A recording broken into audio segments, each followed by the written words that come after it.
दुश्मन तट पर पहुंच गए जब कुंवर सिंह करते थे पार। गोली आकर लगी बाह में, दायां हाथ हुआ बेकार।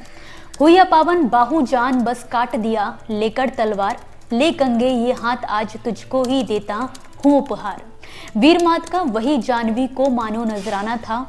सब कहते हैं कुंवर सिंह भी बड़ा वीर मर्दाना था।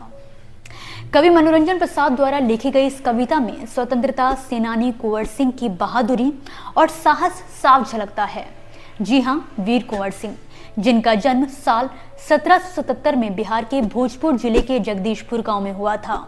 नमस्कार, आप देख रहे हैं भारतिका और मैं हूं आपके साथ पारुल यादव। आपने अब तक कई क्रांतिकारियों की कहानियां पढ़ी होंगी जिन्होंने बेहद कम उम्र में देश के लिए अपनी जान दांव पर लगा दी, जिनमें खुदीराम बोस, बाजीराव समेत कई युवा क्रांतिकारियों के नाम शामिल हैं। लेकिन कुंवर सिंह एक ऐसा नाम है जिन्होंने अपना बुढ़ापा तक देश के नाम कर दिया। बिहार के इस सूरमा की वीरता की कहानी से कम ही लोग वाकिफ हैं।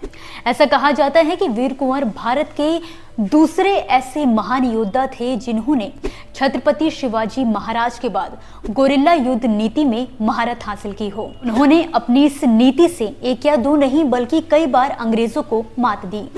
बात है 1857 की, जब पहली बार भारत में स्वतंत्रता संग्राम का बिगुल बजाया गया। तब 80 वर्षीय वीर कुंवर अपनी उम्र को परे छोड़ते हुए मैदान में कूद पड़े।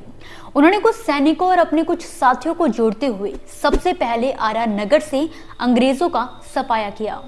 लेकिन इस हार के बाद अंग्रेजी सेना शांत रहने वाली नहीं थी, जिसके चलते कुछ ही दिनों बाद दोगुनी सेना के साथ अंग्रेजों ने वीर कुंवर पर हमला बोल दिया।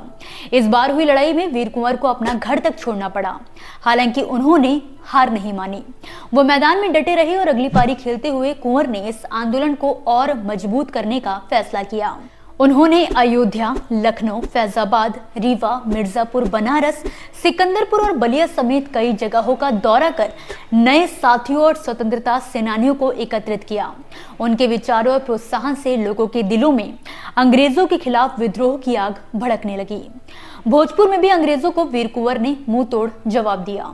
इसके बाद कानपुर में वो तात्या टोपे और नाना साहिब के साथ हो लिए। उन्होंने आजमगढ़ को भी अंग्रेजों से छुटकारा दिलाया।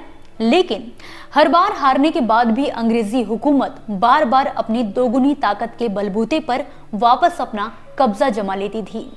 ऐसे में वीर कुंवर अंग्रेजी सेना की आंखों में खटकने लगे थे।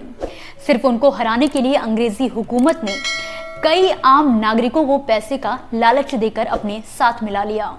कहा जाता है कि आजमगढ़ युद्ध के बाद अप्रैल 1858 में नदी मार्ग से ही वीर कुंवर कुछ और साथियों के साथ जगदीशपुर के लिए रवाना हुए। इस बीच एक देशद्रोही ने उनकी खबर अंग्रेजों तक पहुंचा दी। ब्रिटिश सेना ने इसे अपने लिए अवसर माना और देर रात नदी में ही गोलियां बरसाईं।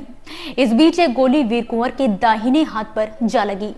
बावजूद इसके वो अपनी तलवार चलाते रहे और कुछ देर बाद जब उन्हें ये एहसास हुआ कि गोली का जहर पूरे शरीर में फैलने लगा है, तो बिना किसी परवाह के उन्होंने अपना हाथ तलवार से काटकर नदी में फेंक दिया।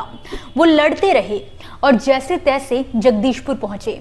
हालांकि तब तक गोली का जहर पूरे शरीर में फैल चुका था। उनकी हालत खराब थी। इलाज के दौरान उनसे युद्ध से दूर रहने का आग्रह भी किया गया। लेकिन एक योद्धा अपनी अंतिम सांस तक केवल लड़ना जानता है। वीर कुंवर ने भी ठान लिया था कि वो जगदीशपुर को अंग्रेजों की हुकूमत से आजादी दिलाकर ही दम लेंगे। तो बस इस बार उन्होंने अपने जीवन की आखिरी जंग में कूदने का फैसला लिया। आखिरकार उनकी वीरता के आगे ब्रिटिश सेना को झुकना पड़ा। जगदीशपुर पर वीर कुंवर ने विजय तो हासिल की, मगर इसके ठीक 3 दिन बाद 26 अप्रैल 1858 को योद्धा वीर कुंवर वीरगति को प्राप्त हो गए। तो आपको ये कहानी कैसी लगी, हमें कमेंट बॉक्स में कमेंट करके ज़रूर बताएं। इसी के साथ ऐसे ही मनोरंजक और इतिहास से जुड़ी कहानियों के लिए आप देखते रहिए भारतिका। नमस्कार।